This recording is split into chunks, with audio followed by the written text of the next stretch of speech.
ಓಂ ನಮಃ ಸಿದ್ಧೇಭ್ಯಃ. ಓಂ ನಮಃ ಸಿದ್ಧೇಭ್ಯಃ. ಓಂ ನಮಃ ಸಿದ್ಧೇಭ್ಯಃ. ನಮೋ ಅರಿಹಂತಾನಂ ನಮೋ ಸಿದ್ಧಾಣಂ ನಮೋ ಆಯರ್ಯಾನಂ ನಮೋ ಉವಜ್ಞಾಯಾಣಂ ನಮೋ ಲೋಯೇ ಸವ್ವಸಾಹೂನಂ. ನಮಃ ಶ್ರೀ ವರ್ಧಮಾನಾಯ ನಿರ್ಧೂತಕಲಿಲಾತ್ಮನೆ ಸಾಲೋಕಾನಾಂ ತ್ರಿಲೋಕಾನಾಂ ಯದ್ವಿದ್ಯಾದರ್ಪಣಾಯತೆ ಯದ್ವಿದ್ಯಾದರ್ಪಣಾಯತೆ ಯದ್ವಿದ್ಯಾದರ್ಪಣಾಯತೆ.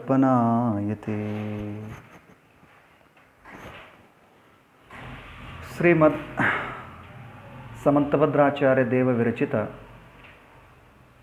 ರತ್ನಕರಂಡ ಶ್ರಾವಕಾಚಾರ ಅನ್ನುವಂಥ ಗ್ರಂಥದ ಆಧಾರದ ಮೇಲೆ ನಾವು ಸಮ್ಯಕ್ತ್ವದ 8 ಅಂಗಗಳ ಕುರಿತಾಗಿ ಚರ್ಚೆ ಮಾಡ್ತಾ ಆ 8 ಅಂಗಗಳಲ್ಲಿ ಪ್ರಸಿದ್ಧರಾಗಿರ್ತಕ್ಕಂಥ ಪುರಾಣ ಪುರುಷರ ಕಥೆಗಳನ್ನು ಏನು ಮಾಡ್ತಾ ಇದ್ವಿ ಅಂತ ನೋಡ್ತಾ ಇದ್ವಿ.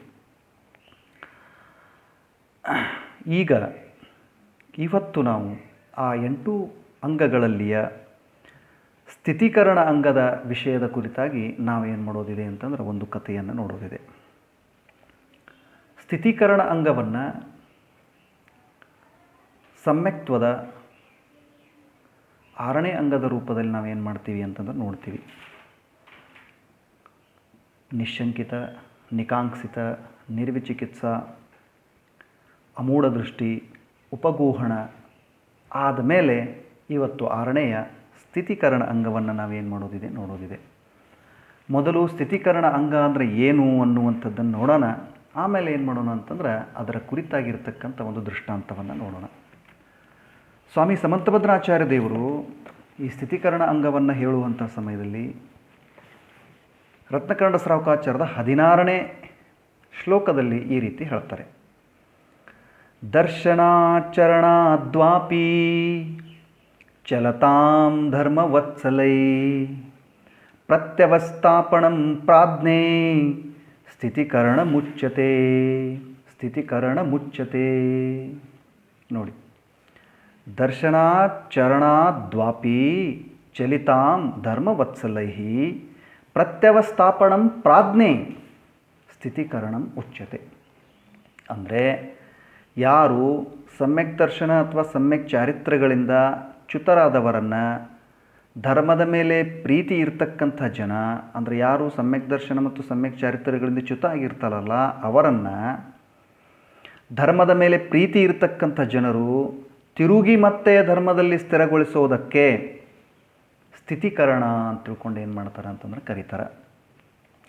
ಸಮ್ಯಕ್ ದರ್ಶನ ಮತ್ತು ಸಮ್ಯಕ್ ಚಾರಿತ್ರಗಳಿಂದ ಅಂದರೆ ಸಮ್ಯಕ್ ದರ್ಶನ ಮತ್ತು ಸಮ್ಯಕ್ ಚಾರಿತ್ರ ತೆಗೆದುಕೊಂಡಿದ್ದಾರೆ ಅಂತಂದರೆ ಸಮ್ಯಕ್ ಜ್ಞಾನವು ಅದರ ಜೊತೆಗೇ ಇರ್ತದೆ. ಇದರಿಂದ ಯಾರು ಚ್ಯುತ ಆಗ್ತಾ ಇದ್ರು ಅಂತಂದ್ರೆ, ಈ ರತ್ನತ್ರಯದಿಂದ ಚ್ಯುತ ಆಗ್ತಕ್ಕಂಥವ್ರು ಯಾರಾದರೂ ಯಾವ ಕಾರಣದಿಂದ ಚ್ಯುತ ಆಗ್ತಾರೆ? ತೀವ್ರ ಕಷಾಯಗಳಿಂದಿರ್ಬೋದು, ಅಧೈರ್ಯದಿಂದಿರ್ಬೋದು, ರೋಗಾದಿಗಳಿಂದಿರ್ಬೋದು, ಕುಸಂಗತಿಯಿಂದಿರ್ಬೋದು, ಪ್ರಿಯ ಜನರ ವಿಯೋಗ ಆಗೋದರಿಂದ ಇರ್ಬೋದು, ವ್ಯಾಪಾರದೊಳಗೆ ನಷ್ಟ ಆಗೋದರಿಂದ ಇರ್ಬೋದು, ಯಾರಾದರೂ ಮಿಥ್ಯಾ ಉಪದೇಶವನ್ನು ಕೊಡೋದರಿಂದ ಇರ್ಬೋದು, ಮಿಥ್ಯಾದೃಷ್ಟಿಗಳ ಚಮತ್ಕಾರವನ್ನು ನೋಡಿ ಇರ್ಬೋದು, ಅಥವಾ ಯಾವುದಾದ್ರೂ ಭಯಂಕರ ದಟ್ಟ ದರಿದ್ರತೆ ಆವರಿಸಿರ್ತಕ್ಕಂಥ ಸಂದರ್ಭಗಳಲ್ಲಿ ಶ್ರಾವಕ ಧರ್ಮ ಮಾರ್ಗದಿಂದ ಏನಾದರೂ ದೂರ ಸರಿತಿದ್ರು ಅಂದ್ರೆ ಅಂಥವರನ್ನು ಧರ್ಮದೊಳಗೆ ಪ್ರೀತಿ ಇರ್ತಕ್ಕಂಥ ಸಾಧರ್ಮಿಗಳು, ಧರ್ಮಬಂಧುಗಳು ಅವರನ್ನು ಉಪದೇಶ ನೀಡಿ ಧೈರ್ಯ ಹೇಳಿ ಪುನಃ ಧರ್ಮದಲ್ಲಿ ಸ್ಥಿರ ಮಾಡೋದಕ್ಕೆ ಸ್ಥಿತೀಕರಣ ಅಂತ ತಿಳ್ಕೊಂಡು ಏನು ಮಾಡ್ತಾರೆ ಅಂತಂದ್ರೆ ಕರೀತಾರೆ. ಈ ಸ್ಥಿತೀಕರಣ ಸಮ್ಯಕ್ ದರ್ಶನದ ಒಂದು ಅಂಗಿದೆ ಅನ್ನುವಂಥದ್ದನ್ನು ನಾವು ನೋಡಬೇಕು. ಹೀಗೆ ಸ್ಥಿತೀಕರಣ ಅಂಗದಲ್ಲಿ ಈ ಪ್ರಕಾರ ಧರ್ಮದಿಂದ ಚ್ಯುತ ಆಗ್ತಕ್ಕಂಥ ಓರ್ವ ವ್ಯಕ್ತಿಯನ್ನು ಪುನಃ ಮತ್ತೆ ಧರ್ಮದಲ್ಲಿ ಪ್ರತಿಷ್ಠಾಪನೆ ಮಾಡಿರ್ತಕ್ಕಂಥ ಒಂದು ಸುಂದರ ಉದಾಹರಣೆ ನಮ್ಮ ಆಗಮಗಳಲ್ಲಿ ಏನಿದೆ ಅಂತಂದರೆ ಮೂಡಿ ಬಂದಿದೆ. ಬಹಳ ಸುಂದರವಾಗಿರ್ತಕ್ಕಂಥ ಉದಾಹರಣೆ. ಈಗಾಗಲೇ ನಾವು ಅಚೌರ್ಯ ಅನುವ್ರತಕ್ಕೆ ಸಂಬಂಧಪಟ್ಟ ಹಾಗೆ ವಾರಿಸೇನ ಕುಮಾರನ ಕಥೆಯನ್ನು ಕೇಳಿದ್ವಿ. ಆ ವಾರಿಸೇನ ಕುಮಾರ ಕಳ್ಳತನ ಮಾಡಿರಲಿಲ್ಲ, ಆದರೂ ಕೂಡ ಅವನ ಮೇಲೆ ಏನು ಮಾಡಿದ್ರು ಅಂದರೆ ಕಳ್ಳತನದ ಆರೋಪ ಬಂದಂಥ ಸಮಯದಲ್ಲಿ ಪುನಃ ಅವನಿಗೆ ಮರಣದಂಡನೆಯನ್ನು ವಿಧಿಸಿದಾಗ ಮರಣದಂಡನೆಯ ಸಮಯದಲ್ಲಿ ಏನಾಯಿತು ಅಂತಂದರೆ ಯಾವ ಒಂದು ಕುಣಿಕೆ ಇತ್ತಲ್ಲ ಅದೇ ಏನಾಯಿತು ಅಂದ್ರೆ ಹಾರಾಗಿ ಪರಿಣಮನಾಗಿ ಅವನಿಗೇನಾಗಿರ್ತದ ಅಂತಂದ್ರೆ ಒಂದು ಪರಮಾಶ್ಚರ್ಯ ಅಲ್ಲಿ ಸಂಭವಿಸಿರ್ತದೆ. ಅವಾಗ ಶ್ರೇಣಿಕ ಪುನಃ ಬಂದ, ಅವರ ತಂದೆ ಶ್ರೇಣಿಕ ದೊರೆ ಬಂದು ಏನು ಮಾಡ್ತಾನೆ ಅಂತಂದ್ರೆ ಕ್ಷಮೆ ಕೇಳ್ತಾನೆ. ನಡಿ ನಾವು ಏನು ಮಾಡೋಣ ಅಂತಂದ್ರೆ ಪುನಃ ಮತ್ತೆ ನೀ ರಾಜ್ಯಭಾರಕ್ಕೆ ನಡೀಪ, ರಾಜ್ಯಭಾರ ಮಾಡುವಂತೆ ರಾಜ್ಯಕ್ಕೆ ಹೋಗೋಣ ನಡಿ ಅಂದಾಗ ಆತ ಏನು ಮಾಡ್ತಾನಂತಂದ್ರೆ ಸಂಸಾರದಿಂದ ವಿರಕ್ತಾಗಿ ಆ ವಾರಿಸೇನ ಏನು ಮಾಡಿರ್ತಾನೆ ಅಂತಂದ್ರೆ ದೀಕ್ಷೆ ತೊಗೊಂಡು ಏನಾಗಿರ್ತಾನಂತಂದ್ರೆ ಬಂದಿರ್ತಾನೆ. ಆ ಒಂದು ಸಂದರ್ಭದಲ್ಲಿ ಆಗಿರ್ತಕ್ಕಂಥ ಒಂದು ಸುಂದರವಾದಂಥ ಘಟನೆಯನ್ನು ನಾವೇನು ಮಾಡೋದಿದೆ ಅಂತಂದರೆ ಇವತ್ತಿಲ್ಲಿ ನೋಡೋದಿದೆ. ಏನಾಗಿತ್ತು ಈ ರೀತಿ ವಾರಿಸೇನ ಏನಾಗಿದ್ದ ಅಂತಂದರೆ ವಾರಿಸೇನ ಮುನಿಗಳು ಅಂದರೆ ವಾರಿಸೇನ ಕುಮಾರ ಏನಾಗಿದ್ದ ಅಂದರೆ ದಿಗಂಬರ ದೀಕ್ಷೆಯನ್ನು ತಗೊಂಡು ಸಕಲ ಚಾರಿತ್ರವನ್ನು ಧರಿಸಿ ಧರ್ಮ ಪ್ರಭಾವನೆಯನ್ನು ಮಾಡ್ತಾ ವಿಹಾರ ಮಾಡ್ತಾ ಇದ್ದರು. ಆ ಸಮಯದಲ್ಲಿ ವಾರಿಸೇನ ಮುನಿಗಳು ಒಮ್ಮೆ ಏನಾದರೂ ಅಂತಂದರೆ ಪಲಾಶಕೂಟ ಅನ್ನುವಂಥ ಗ್ರಾಮಕ್ಕೆ ಏನು ಮಾಡಿರ್ತಾರೆ ಅಂದರೆ ಬಂದಿರ್ತಾರೆ. ಆ ಪಲಾಶಕೂಟ ಅನ್ನುವಂಥ ಗ್ರಾಮದಲ್ಲಿ ಶ್ರೇಣಿಕ ರಾಜನ ಮಂತ್ರಿ ಅಗ್ನಿಭೂತಿ ಅನ್ನುವಂಥವ್ರಿದ್ದರು. ಆ ಅಗ್ನಿಭೂತಿಯ ಮಗ ಯಾರು ಅಂತಂದ್ರೆ ಪುಷ್ಪಢಾಲ ವಾರಿಸೇನ ಇಬ್ಬರು ಏನಿದ್ರು ಅಂತಂದ್ರೆ ಫ್ರೆಂಡ್ಸ್ ಇದ್ದರು, ಇಬ್ಬರು ಮಿತ್ರರಿದ್ದರು. ಯಾವಾಗ ವಾರಿಸೇನ ಕುಮಾರ ಈ ರೀತಿ ಆ ಒಂದು ಪಲಾಶಕೂಟ ಅನ್ನುವಂಥ ಗ್ರಾಮಕ್ಕೆ ಬರ್ತಾರಲ್ಲ ವಾರಿಸೇನ ಮುನಿಗಳು, ಅದೇ ಸಂದರ್ಭದಲ್ಲಿ ಪುಷ್ಪಢಾಲ ಅನ್ನುವಂಥವು ಏನು ಮಾಡ್ತಾನಂತಂದ್ರೆ ವಾರಿಸೇನರ ಬಾಲ್ಯ ಮಿತ್ರ. ಅವರು ಆ ಬಾಲ್ಯ ಮಿತ್ರ ಏನು ಪುಷ್ಪಢಾಳ ಇದ್ದಲ್ಲ ಆತ ಏನು ಮಾಡ್ತಾನೆ ಅಂತಂದ್ರೆ ಮುನಿರಾಜರನ್ನು ಆಹಾರಕ್ಕಾಗಿ ಏನು ಮಾಡ್ತಾನಂತಂದ್ರೆ ಮನೆಗೆ ಆಹ್ವಾನ ಮಾಡ್ತಾನೆ. ಅಂದರೆ ಆಹಾರಕ್ಕಾಗಿ ಪಡಗಾಹನ ಮಾಡಿಕೊಂಡು ಮುನಿರಾಜರನ್ನು ಅಂದರೆ ತಮ್ಮ ಮಿತ್ರನೇ ಇರೋದರಿಂದ ಆತನಿಗೆ ತುಂಬ ಒಂದು ಭಕ್ತಿ ಭಾವ ಬಂದು ಆತ ಏನು ಮಾಡ್ತಾನಂತಂದ್ರೆ ಮುನಿಗಳನ್ನು ತಮ್ಮ ಮನೆಗೆ ಆಹಾರಕ್ಕಾಗಿ ಏನು ಮಾಡ್ತಾನಂತಂದ್ರೆ ಆಹ್ವಾನಿಸ್ತಾನೆ. ನವದಾ ಭಕ್ತಿಪೂರ್ವಕವಾಗಿ ಮುನಿರಾಜರಿಗೆ ಏನು ಮಾಡ್ತಾನಂದ್ರೆ ಆನಂದದಿಂದ ಆಹಾರದಾನ ಮಾಡಿ ಬಹಳ ಅವನಿಗೇನಾಯಿತು ಅಂದ್ರೆ ಸಂತೋಷ ಆಯಿತು. ಆಹಾರದಾನ ಆದ ನಂತರ ವಾರಿಸೇನ ಮುನಿರಾಜರು ಏನಾದರೂ ಅಂದ್ರೆ ಒಣದ ಕಡೆಗೆ ಹೊಂಟರು. ಆವಾಗ ಈತ ಏನು ಮಾಡ್ತಾನೆ ಅಂತಂದ್ರೆ ಆತನ ಪತ್ನಿ ಸೋಮಿಲೆ ಅಂತಿದ್ದಳು. ಆ ಸೋಮಿಲೆಗೆ ಹೇಳಿ ಅವ ಏನು ಮಾಡ್ತಾನೆ ಅಂತಂದ್ರೆ ನಾನು ಮುನಿರಾಜರನ್ನು ಒಣ ಪ್ರಾಂತ್ಯದವರೆಗೆ ಕಳುಹಿಸಿ ಬರ್ತೀನಿ ಅಂತ ತಿಳ್ಕೊಂಡು ಕಮಂಡಲ್ ತೊಗೊಂಡು ಏನು ಮಾಡ್ತಾನೆ ಅಂದ್ರೆ ಮುನಿರಾಜರ ಜೊತೆಗೆ ಹೊರಟು ನಿಲ್ತಾನೆ. ಮುನಿರಾಜರ ಜೊತೆಗೆ ಹೋಗ್ತಾ ಏನಾದಂದ್ರೆ ಬಹಳ ದೂರ ತನಕ ಹೋದ. ಆದರೂ ಕೂಡ ಮುನಿರಾಜರು ಏನು ಮಾಡಲಿಲ್ಲ ಅಂದರೆ ಇವನಿಗೆ ನೀನು ಹೊರಳಿ ಹೋಗಪ್ಪ ಅನ್ನುವಂಥ ಮಾತನ್ನು ಹೇಳಿಲ್ಲ. ಈತ ಮನುಷ್ಯನೊಳಗೆ ಏನು ವಿಚಾರ ಮಾಡ್ತಾ ಇದ್ದ ಅಂತಂದ್ರೆ ನನಗೆ ಈಗ ಹೋಗಣ್ಬೋದು, ಇನ್ನೊಂದು ಸ್ವಲ್ಪ ನಿತ್ತು ಹೋಗಣ್ಬೋದು, ಹೀಗೆ ಗೆಸ್ ಮಾಡ್ತಾ ಏನಾದಂದ್ರೆ ಮುನಿರಾಜರ ಜೊತೆಗೆ ಬಹಳ ದೂರದವರೆಗೆ ಹೋದ ನಂತರ ಯಾವುದೇ ಶಬ್ದ ಏನಾಗಲಿಲ್ಲ ಅಂದ್ರೆ ಮುನಿರಾಜರಿಂದ ಬರಲಿಲ್ಲ, ನೀ ಹೊರಟು ಹೋಗಪ್ಪ ಅನ್ನುವಂಥ ಮಾತನ್ನು ಅವ್ರು ಹೇಳಿಲ್ಲ. ಹೀಗಾಗಿ ಕೊನೆಗೆ ಏನು ಮಾಡ್ತಾನೆ ಅಂತಂದ್ರೆ ಪುಷ್ಪಢಾಲ ಆತನ ಮನೆ ನೆನಪಾಗ್ಲಿಕ್ಕೆ ಶುರು ಆಗ್ತದೆ. ಆ ಸಮಯದೊಳಗೆ ಸ್ವಲ್ಪ ದೂರ ಹೋದ ನಂತರ ಪುನಃ ಮತ್ತೆ ಏನು ಮಾಡ್ತಾನಂತಂದ್ರೆ ಸುಮಾರು ದೂರ ಹೋದ ನಂತರ ಅವನಿಗೇನಾಗೋದಿಲ್ಲ ಅಂತಂದ್ರೆ ಮನಸ್ಸಿನೊಳಗೆ ತಾಳೋದಿಲ್ಲ. ಕೊನೆಗೆ ಏನು ಮಾಡ್ತಾನಂತಂದ್ರೆ ಮುನಿರಾಜರ ಮುಂದೆ ಬಂದು ನಿಂತ ಮುನಿರಾಜರಿಗೆ ಏನು ಕೇಳ್ತಾನಂತಂದ್ರೆ ನನಗೆ ಹೊಳ್ಳಿ ಹೋಗ್ಲಿಕ್ಕೆ ನೀವು ಅಪ್ಪನೇ ಕೊಡ್ರಿ ಅಂತ ತಿಳ್ಕೊಂಡು ಏನು ಮಾಡಿದಂದ್ರೆ ಕೇಳಿದ. ಮುನಿರಾಜರು ಹೇಳ್ಬೋದು ಅಂತ ನಿರೀಕ್ಷೆ ಮಾಡಿದ, ಆದರೆ ಮುನಿರಾಜರಂತೂ ಹೇಳಿಲ್ಲ. ಕೊನೆಗೆ ಈತ ಮುನಿರಾಜರ ಮುಂದೆ ಹೋಗಿ ಏನು ಮಾಡ್ತಾನೆ ಅಂತಂದ್ರೆ ನನಗೆ ಅಪ್ಪನೇ ಕೊಡಿ, ನಾನು ಹೊಳ್ಳಿ ಹೋಗ್ತೀನಿ ಅಂತ ತಿಳ್ಕೊಂಡು ಏನು ಮಾಡಿದ ಅಂದ್ರೆ ಕೇಳಿದ. ಆಗ ಮುನಿರಾಜರು ಏನು ಮಾಡಿದ್ರು ಅಂತಂದ್ರೆ ಅಲ್ಲಿಯೇ ಅವನನ್ನು ಏನು ಮಾಡಿದರು ಅಂತಂದ್ರೆ ಕುಳ್ಳಿರಿಸಿಕೊಂಡ್ರು. ಅಲ್ಲಿ ಕೂತ್ಕೊಂಡು ಪ್ರಭಾವಪೂರ್ಣವಾಗಿರ್ತಕ್ಕಂಥ ಮಾತುಗಳಿಂದ ಏನು ಮಾಡಿದರು ಅಂತಂದರೆ ಆ ಪುಷ್ಪಢಾಲನಿಗೆ ಬಹಳ ಸುಂದರವಾಗಿರ್ತಕ್ಕಂಥ ಉಪದೇಶವನ್ನು ಕೊಟ್ಟರು. ಏನು ಉಪದೇಶವನ್ನು ಕೊಡ್ತಾರೋ ಅಂತಂದರೆ ನೋಡಪ್ಪ ಪುಷ್ಪಢಾಳ, ಈಗೇನಾಗಿದೆ ಅಂತಂದರೆ ಈ ಸಂಸಾರದಲ್ಲಿ ಜೀವ ಅನಾದಿಯಿಂದ ಏನು ಮಾಡ್ತಾ ಇದ್ದಾನಂತಂದ್ರೆ ಪರಿಭ್ರಮಣ ಮಾಡ್ತಾ ಇದ್ದಾನೆ. ಆ ಕಾರಣದಿಂದ ಅದಕ್ಕೆ ಮುಖ್ಯ ಕಾರಣ ಏನು ಅಂತಂದರೆ ನಮ್ಮಲ್ಲಿರ್ತಕ್ಕಂಥ ಮಿಥ್ಯಾತ್ವದ ಕಾರಣದಿಂದ ಜೀವ ಏನಾಗ್ತಾ ಇದೆ ಅಂತಂದ್ರೆ ಚತುರ್ಗತಿಯಲ್ಲಿ ಪರಿಭ್ರಮಣ ಮಾಡ್ತಾ ಇದೆ. ಆದ್ದರಿಂದ ಏನು ಮಾಡ್ಕೋಬೇಕು ಅಂತಂದರೆ ಈ ಮಿಥ್ಯಾತ್ವವನ್ನು ದೂರ ಮಾಡೋದರ ಸಲುವಾಗಿ ಸರ್ವಸಂಗದಿಂದ ದೂರಾಗಿ ನಾವು ಸಾಧನೆಯನ್ನು ಮಾಡಿ ವಸ್ತು ಸ್ವರೂಪದ ಯಥಾರ್ಥ ಸ್ವರೂಪವನ್ನು ತಿಳ್ಕೋಬೇಕಾಗ್ತದೆ. ಜೀವ ಮತ್ತು ದೇಹ ಇವೆರಡರ ಮಧ್ಯದಲ್ಲಿ ಭೇದ ವಿಜ್ಞಾನವನ್ನು ಸಾಧಿಸಿದ್ದೇ ಆದರೆ ನಾವು ನಿಜವಾದ ಸುಖವನ್ನು ಪಡಿಬಹುದು ಅನ್ನುವಂಥ ಮಾತನ್ನು ಆತ ಏನು ಮಾಡ್ತಾನೆ ಅಂತಂದ್ರೆ ಮುನಿರಾಜರಿಂದ ಕೇಳ್ತಾನೆ ಪುಷ್ಪಢಾಲ. ಹೀಗೆ ಸಾಕಷ್ಟು ಏನಾಯಿತು ಅಂತಂದರೆ ಆತ ಹೇಳ್ತಾನೆ, ನೀನು ಶರೀರದ ಇಂಥ ನಿಕೃಷ್ಟವಾಗಿರತಕ್ಕಂಥ ಸ್ವಭಾವವನ್ನು ನೋಡ್ತಾ ಇರುವಂಥ ಸಮಯದೊಳಗೂ ಕೂಡ ನೀ ಯಾಕಪ್ಪ ಈ ರೀತಿ ಸಂಸಾರದಿಂದ ಆಸಕ್ತ ಆಗ್ತಾ ಇದ್ದೀಯಾ? ಶರೀರ ಅಂತೂ ಒಮ್ಮೆ ಏನಾಗೋದಿದೆ ಅಂತಂದ್ರೆ ಬಿದ್ದು ಹೋಗುವಂಥದ್ದಿದೆ. ಅದಕ್ಕೆ 12 ಅನುಪ್ರೇಕ್ಷೆಗಳಲ್ಲಿ ಅಶುಚಿ ಅನುಪ್ರೇಕ್ಷೆಯನ್ನು ಹೇಳ್ತಾರೆ. ಮಲಮೂತ್ರದ ಕೊಂಪೆಯು ಕೊನೆಯಲ್ಲಿ ಸುಡುಗಾಡಿಗೆ ಬಲಿಯಾಗುವುದು. ಅಂದರೆ ಈ ದೇಹ ಅನ್ನುವಂಥದ್ದು ಮಲಮೂತ್ರಗಳ ಒಂದು ಕೊಂಪೆ ಇದೆ, ಇದು ಕೊನೆಗೆ ಸುಡುಗಾಡಿಗೆ ಬಲಿಯಾಗುವಂಥದ್ದಿದೆ. ಇದರ ಮೇಲೆ ಮೋಹ ಮಾಡಿ ನೀನೇನು ಮಾಡ್ತಾ ಇದ್ದೀಯಾ ಅಂದರೆ ಸಂಸಾರ ಮಾರ್ಗವನ್ನು ಹೆಚ್ಚು ಮಾಡ್ಕೊಳ್ತಾ ಇದ್ದೀಯಾ. ಅದಕ್ಕೆ ನೀನು ಸಂಸಾರ ಮಾರ್ಗದಿಂದ ವಿರಕ್ತ ಆಗ್ತಕ್ಕಂಥ ಒಂದು ಅವಕಾಶ ನಿನಗೆ ಬಂದಿದೆ. ಅದಕ್ಕೆ ಈ ಅವಕಾಶವನ್ನು ಸದುಪಯೋಗ ಮಾಡ್ಕೊಂಡು ನೀನು ಏನು ಮಾಡ್ಕೋಬೋದು ಅಂದರೆ ನೀನು ಕಲ್ಯಾಣ ಮಾಡ್ಕೊಳ್ಬಹುದಲ್ಲಪ್ಪ ಅಂಥೇಳಿ ವಾರಿಸೇನ ಮುನಿರಾಜರು ಏನು ಮಾಡಿದ್ರು ಅಂದರೆ ಪುಷ್ಪಢಾಲನಿಗೆ ತಿಳಿಸಿ ಹೇಳಿದರು. ಈ ರೀತಿ ತಿಳಿಸಿ ಹೇಳಿದಂಥ ಸಂದರ್ಭದಲ್ಲಿ ಏನಾಯಿತು ಅಂತಂದರೆ ಆತ ಸಾವಕಾಶವಾಗಿ ಏನು ಮಾಡಿದ ಅಂತಂದ್ರೆ ವಿಚಾರ ಮಾಡಲಿಕ್ಕೆ ಶುರು ಮಾಡಿದ. ಹೌದಲ್ಲ, ಮುನಿರಾಜರು ಹೇಳ್ತಕ್ಕಂಥದ್ದೇನಿದೆ ಅಂತಂದರೆ ಸರಿ ಇದೆ. ಅದಕ್ಕೆ ಈ ರೀತಿ ಇರುವಂಥ ಸಮಯದಲ್ಲಿ ನಾವು ಏನು ಮಾಡಬೇಕು ಅಂತಂದ್ರೆ ಈ ಮುನಿರಾಜರ ಹೇಳುವಂಥ ಮಾತು ಸರಿ ಇದೆ, ಅದಕ್ಕೆ ನಾನು ಏನು ಮಾಡಬೇಕು ಅಂತಂದರೆ ತಿರುಗಿ ಹೋಗುವಂಥ ವಿಚಾರವನ್ನು ಏನು ಮಾಡಿದೆ ಅಂದರೆ ತಲೆಯಿಂದ ತೆಗೆದ.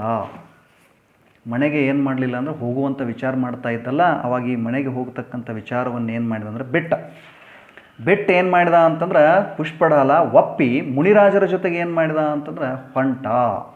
ಹೋಗಿ ಅನೇಕ ಶಾಸ್ತ್ರಗಳ ಅಧ್ಯಯನ ಮಾಡಿ ವಾರಿಸೇನರಿಂದ ಉಪದೇಶವನ್ನು ಕೇಳಿ ಅತ್ಯಂತ ಆತ ಏನು ಮಾಡಿದ ಅಂತಂದರೆ ಪುಷ್ಪಢಾಳ ಸೂರದೇವರಿಂದ ಏನು ಮಾಡಿದ ಅಂದರೆ ದೀಕ್ಷೆಯನ್ನು ತಗೊಂಡ. ಸೂರದೇವರಿಂದ ದೀಕ್ಷಿತನಾಗಿ ಇಬ್ಬರು ಒಟ್ಟಿಗೆ ಏನು ಮಾಡಿದರು ಅಂತಂದ್ರೆ ವಿಹಾರ ಮಾಡ್ತಾ ಮಾಡ್ತಾ ಮಾಡ್ತಾ ಸುಮಾರು 12 ವರ್ಷಗಳೇನಾದವು ಅಂತಂದ್ರೆ ಗತಿಸಿದವು. ವಾರಿಸೇನ ಮುನಿರಾಜರ ಜೊತೆಗೆ ಈತ ಏನಾದ ಅಂತಂದ್ರೆ ಹೋಗಿ 12 ವರ್ಷ ಆಗಿತ್ತು. 12 ವರ್ಷ ಕಳೆದು ವರ್ಧಮಾನ ಸ್ವಾಮಿಯ ಸಮೋಶರಣಕ್ಕೆ ಬಂದು ಅಲ್ಲೇ ಸ್ವಾಮೀಜಿಯವರಿಗೆ ಅಲ್ಲೇ ವರ್ಧಮಾನ ಸ್ವಾಮಿಯ ಸಮೋಶರಣಕ್ಕೆ ಬಂದು ಇಬ್ಬರು ಏನು ಮಾಡ್ತಾರೆ ಅಂತಂದ್ರೆ ಅಲ್ಲಿ ಇಬ್ಬರು ಆ ಒಂದು ದರ್ಶನವನ್ನು ಮಾಡಿ ಆ ಸಮೋಶರಣದಲ್ಲಿ ಧರ್ಮಲಾಭವನ್ನು ಏನು ಮಾಡ್ತಾನಂತಂದ್ರೆ ಧರ್ಮಲಾಭವನ್ನು ಪಡಿತಾರೆ. ಆ ಸಮಯದಲ್ಲಿ ಏನಾಯಿತು ಅಂತಂದರೆ ಸಾವಕಾಶವಾಗಿ ಇದೇ ಒಂದು ಇವರಿಬ್ಬರು ಮುನಿರಾಜರು ಏನಲ್ಲಿ ಬಂದಿದ್ರಲ್ಲ, ಇಬ್ಬರು ಸಾಧಕರು ಏನಲ್ಲಿ ಕುಂತಿದ್ರಲ್ಲ, ಆ ಸಭೆಯಲ್ಲಿ ಏನಾಯಿತು ಅಂತಂದರೆ ಒಬ್ಬ ಗಂಧರ್ವ ಏನಾಗಿದ್ದ ಅಂದರೆ ಬಂದಿದ್ದ. ಒಬ್ಬ ಗಂಧರ್ವ ಮಹಾವೀರ ಸ್ವಾಮಿಗಳನ್ನು ಸ್ತುತಿಸ್ತಾ ಅತ್ಯಂತ ಉತ್ಪ್ರೇಕ್ಷೆಯಿಂದ ಏನು ಮಾಡ್ತಾನಂತಂದ್ರೆ ಪ್ರಭುಗಳೇ, ತಾವು ಈ ಭೂದೇವಿಯ ಸುಖವನ್ನು ಅನುಭವಿಸಿ ತ್ಯಜಿಸಿದ್ದೀರಿ. ಅದರಿಂದ ಈ ಭೂದೇವಿ ವಿರಹದಿಂದ ಏನಾಗಿದ್ದಾಳೆ ಅಂತಂದರೆ ದುಃಖವನ್ನು ನದಿಯ ಪ್ರವಾಹದ ರೂಪದೊಳಗೆ ಗರ್ಜನೆಯ ರೂಪದಿಂದ ಏನು ಮಾಡ್ತಾ ಇದ್ದಾಳೆ ಅಂದರೆ ವ್ಯಕ್ತಪಡಿಸ್ತಾ ಇದ್ದಾಳೆ ಅನ್ನುವಂಥ ಮಾತನ್ನು ಏನು ಮಾಡಿದ ಅಂತಂದ್ರೆ ಆ ಗಂಧರ್ವ ತನ್ನ ಒಂದು ವಿಶೇಷ ಶೈಲಿಯಲ್ಲಿ ಅಲಂಕಾರಿಕವಾಗಿ ಏನು ಮಾಡಿದ ಅಂತಂದ್ರೆ ಹೇಳಿದ. ಇಷ್ಟು ಹೇಳೋದೇ ತಡ ಇದನ್ನು ಕೇಳಿರ್ತಕ್ಕಂಥ ಪುಷ್ಪಢಾಲನಿಗೆ ಏನಾಯಿತು ಅಂದರೆ ತನ್ನ ಪೂರ್ವಾಶ್ರಮದ ಪತ್ನಿ ಸೋಮಿಲೆ ಏನಾಗ್ತಾಳೆ ಅಂತಂದ್ರೆ ನೆನಪಿಗೆ ಬರ್ತಾಳೆ. ನೋಡಿ, ಯಾವ ಸಂದರ್ಭದಲ್ಲಿ ಸಮೋಶರಣದಲ್ಲಿ ಹೋದಂಥ ಸಮಯದಲ್ಲಿ ಸಮೋಶರಣದಲ್ಲಿ ಮಹಾವೀರ ಪ್ರಭುವಿನ ಸ್ತುತಿಯನ್ನು ಒಬ್ಬ ಗಂಧರ್ವ ಮಾಡ್ತಾ ಇದ್ದ. ಆ ಗಂಧರ್ವನ ಸ್ತುತಿಯನ್ನು ಕೇಳಿ ಈ ಪುಷ್ಪಢಾಲನಿಗೆ ಏನಾಯಿತು ಅಂದರೆ ತನ್ನ ಮಡದಿಯ ನೆನಪಾಯಿತು ಸಮೋಶರಣದಲ್ಲಿ. ಆ ಸಮಯದಲ್ಲಿ ಏನು ಮಾಡ್ತಾನಂದ್ರೆ ತಕ್ಷಣ ಆಕೆ ಏನಾಗ್ತಾಳೆ ಅಂತಂದು ನೆನಪಿಗೆ ಬರ್ತಾಳೆ. ಆಕೆಯ ವಿರಹಾಗ್ನಿಯಿಂದ ಏನು ಮಾಡ್ತಾನಂದ್ರೆ ಪರಿತಪಿಸ್ಲಿಕ್ಕೆ ಶುರುವಾಗ್ತಾನೆ. ನನ್ನ ವಿಯೋಗದೊಳಗೆ ಆಕೆನೂ ಕೂಡ ಪರಿತಪಿಸ್ತಾ ಇರಬಹುದಲ್ಲ ಅನ್ನುವಂಥ ಯೋಚನೆಯೂ ಕೂಡ ಬರ್ತದೆ. ಆಕೆಯನ್ನು ನೋಡಿ 12 ವರ್ಷಗಳೇ ಆದವಲ್ಲ, ಯಾಕಾದರೂ ಮುನಿ ದೀಕ್ಷೆಯನ್ನು ನಾನು ತೊಗೊಂಡೆ ಅನ್ನುವಂಥ ಒಂದು ಪಶ್ಚಾತ್ತಾಪ ಅವನಿಗೆ ಏನಾಗಲಿಕ್ಕತ್ತದಂತಂದ್ರೆ ಮನಸ್ಸಿನಲ್ಲಿ ಬರ್ತದೆ. ದೀಕ್ಷೆ ಛೇದ ಮಾಡಿ ಕೆಲ ವರ್ಷ ಆಕೆಯೊಂದಿಗೆ ಇದ್ದು ಸಂಸಾರ ಮಾಡಿ ಮರಳೆ ದೀಕ್ಷೆ ಪಡೆದ್ರೆ ಆಯ್ತಲ್ಲ ಅನ್ನುವಂಥ ಮನಸ್ಸೇನಾಗಿತ್ತು ಅಂತಂದ್ರೆ ಜಾರಿತು. ಮನಸ್ಸಿನಲ್ಲಿ ಈ ವಿಚಾರ ಬಂತು, ಯಾಕಾದರೂ ನಾನು ದೀಕ್ಷಾ ತೊಗೊಂಡೆ, ಇನ್ನಾದರೂ ದೀಕ್ಷಾ ಛೇದ ಮಾಡಿ ಪುನಃ ಮತ್ತೆ ಏನು ಮಾಡ್ಬೋದು ಅಂದರೆ ದೀಕ್ಷೆ ಪಡಿಬಹುದಲ್ಲ ಅನ್ನುವಂಥ ವಿಚಾರ ಅವನ ಮನಸ್ಸಿನಲ್ಲಿ ಮೂಡಿತು. ಮನದಲ್ಲಿನೇ ವಿಚಾರ ಮಾಡಿ ಮುನಿ ಮಾರ್ಗದಿಂದ ಏನಾದಂದ್ರೆ ವಿಚಲಿತ ಆಗಿ ಹೋದ. ವಾರಿಸೇನರು ಮುಂದೆ ಪಲಾಶಕೂಟಕ್ಕೆ ಹೋಗ್ತಕ್ಕಂಥ ವಿಚಾರವನ್ನು ಏನು ಮಾಡಿದರು ಅಂತಂದ್ರೆ ಪಲಾಶಕೂಟಕ್ಕೆ ಹೋಗಬೇಕು ಅನ್ನುವಂಥ ವಿಚಾರವನ್ನು ವಾರಿಸೇನರ ಮುಂದೆ ಏನು ಮಾಡಿದಂದ್ರೆ ವ್ಯಕ್ತಪಡಿಸಿದ. ಅವಾಗ ವಾರಿಸೇನರಿಗೆ ಗೊತ್ತಾಯಿತು, ಈತನ ಒಂದು ಮನೋಸ್ಥಿತಿ ಅವರಿಗೆ ತಿಳಿಯಿತು. ವಾರಿಸೇನರು ಏನು ಮಾಡಿದರು ಅಂತಂದ್ರೆ ಬಾಲ್ಯ ಮಿತ್ರನ ಕಲ್ಯಾಣ ಆಗಲಿ ಅನ್ನುವಂಥ ಉದ್ದೇಶ ಇಟ್ಕೊಂಡು ಆತ ಏನು ಈ ಒಂದು ಸಮ್ಯಕ್ತದಿಂದ ಚ್ಯುತ ಆಗ್ತಕ್ಕಂಥ ಪ್ರವೃತ್ತಿ ಅವನಲ್ಲಿ ಬಂದಿತ್ತಲ್ಲ, ಅವನಿಗೆ ಈ ರೀತಿ ಅವನ ಕಲ್ಯಾಣ ಆಗಬೇಕು ಅಂತ ತಿಳ್ಕೊಂಡು ಅವನಿಗೆ ದೀಕ್ಷೆ ಕೊಟ್ಟಿದ್ದರು. ಆದರೆ ಅವನ ಮನಸ್ಸಿನಿಂದ ಸಂಸಾರದ ಮೋಹ ಏನಾಗಿತ್ತು ಅಂದರೆ 12 ವರ್ಷ ಆದರೂ ಕೂಡ ಕಡಿಮೆ ಆಗಿರಲಿಲ್ಲ. ಇವನ ಮನಸ್ಸಿನ ಚಂಚಲತೆ ಕಡಿಮೆಯಾಗುವಂತೆ ಅಶ್ರದ್ಧೆಯಿಂದ ಆತ ಏನಾಗಬಾರ್ದು ಅಂದ್ರೆ ಪರಾವರ್ತ, ಅಶ್ರದ್ಧೆಯವನ್ನ ಅವನಲ್ಲಿ ಏನಿತ್ತಲ್ಲ ಅದರಿಂದ ಪುನಃ ಮತ್ತೆ ಏನಾಗಬೇಕು ಅಂತಂದ್ರೆ ಶ್ರದ್ಧೆಗೆ ಬರಬೇಕು, ಇದರ ಸಲುವಾಗಿ ವಿಶೇಷ ಪ್ರಯತ್ನ ಮಾಡಬೇಕು ಅಂತ ತಿಳ್ಕೊಂಡು ಯೋಚನೆ ಮಾಡಿ ಅವನಿಗೆ ಏನು ಮಾಡಿದರು ಅಂತಂದ್ರೆ ಆಯಿತು ಹೋಗೋಣ ಅನ್ನುವಂಥ ಮಾತನ್ನು ಏನು ಮಾಡಿದರು ಅಂತಂದ್ರೆ ಪುಷ್ಪಡಾಲನಿಗೆ ಹೇಳಿದರು. ಎಲ್ಲಿಗೆ? ಪಲಾಶಕೂಟಕ್ಕೆ ಹೋಗೋಣ ಅನ್ನುವಂಥ ಮಾತನ್ನು ಹೇಳಿದರು ವಾರಿಸೇನ. ಆವಾಗ ಏನಾಯಿತು ನೋಡಿ, ಈ ರೀತಿ ಧರ್ಮೋಪದೇಶವನ್ನು ನೀಡ್ತಾ ಅವ್ರು ಏನು ಮಾಡಿದ್ರು ಅಂದರೆ ಅವನನ್ನು ಕರ್ಕೊಂಡು ನಡೆದ್ರು. ಮೊದಲು ಪಲಾಶಕೂಟಕ್ಕೆ ಹೋಗಲಿಲ್ಲ, ಮೊದಲು ಎಲ್ಲಿಗೆ ಹೋದರು ಅಂದರೆ ರಾಜಾಗ್ರಹಕ್ಕೆ ಬಂದರು. ರಾಜಾಗ್ರಹಕ್ಕೆ ಬಂದ ಮೇಲೆ ಏನು ಮಾಡಿದಳು ಅಂತಂದ್ರೆ ಚೇಳನಾದೇವಿ ತನ್ನ ಮಗ ಹೊಳ್ಳಿ ರಾಜಾಗ್ರಹಕ್ಕೆ ಯಾಕೆ ಬಂದ, ಈತ ಏನಾದರೂ ದೀಕ್ಷೆಯಿಂದ ಏನಾದರೂ ಭ್ರಷ್ಟೆಲ್ಲ ಆದ, ಅಥವಾ ಮುನಿ ಮಾರ್ಗದಿಂದ ಚ್ಯುತ ಆಗ್ತಕ್ಕಂಥ ಪ್ರವೃತ್ತಿ ಏನಾದರೂ ಇವನಲ್ಲಿ ಬಂತ, ಅಥವಾ 32 ಜನ ಸುಂದರಿಯರ ನೆನಪು ಮತ್ತೆ ಇವನಿಗೆ ಆಯ್ತಾ? 32 ಜನ ಪತ್ನಿಯರಿದ್ರಲ್ಲ ವಾರಿಸೇನಿಗೆ, ಅವರ ಒಂದು ನೆನಪು ಇವರನ್ನು ಕಾಡ್ತಾ ಅಂತ ತಿಳ್ಕೊಂಡು ಆಕೆ ಏನು ಮಾಡ್ತಾಳೆ ಅಂದರೆ ಚೇಳನ ವಿಚಾರ ಮಾಡ್ತಾಳೆ. ವಿಚಾರ ಮಾಡಿ ಏನು ಮಾಡಿದಳು ಅಂತಂದು ನನ್ನ ಮಗ ಯಾಕೆ ಮತ್ತೆ ಹೊಳ್ಳಿ ಬರ್ತಾ ಇದ್ದಾನೆ ಅಂತ ತಿಳ್ಕೊಂಡು ಮನಸ್ಸಿನಲ್ಲಿ ವಿಚಾರ ಮಾಡಿ ಏನು ಮಾಡ್ತಾಳೆ ಅಂದ್ರೆ ಆಗಮಿಸ್ತಕ್ಕಂಥ ಮುನಿರಾಜರನ್ನು ಬರಮಾಡ್ಕೊಳ್ತಕ್ಕಂಥ ಸಮಯದಲ್ಲಿಯೇ ಒಂದು ಪರೀಕ್ಷೆಯನ್ನು ಮಾಡಿದಳು. ಏನು ಪರೀಕ್ಷೆ ಮಾಡಿದಳು ಅಂತಂದರೆ, ಒಂದು ಕಡೆಗೆ ಕಟ್ಟಿಗೆಯ ಆಸನಗಳನ್ನು ಹಾಕಿದಳು, ಒಂದು ಕಡೆಗೆ ಬಂಗಾರದ ಆಸನಗಳನ್ನು ಹಾಕಿದಳು.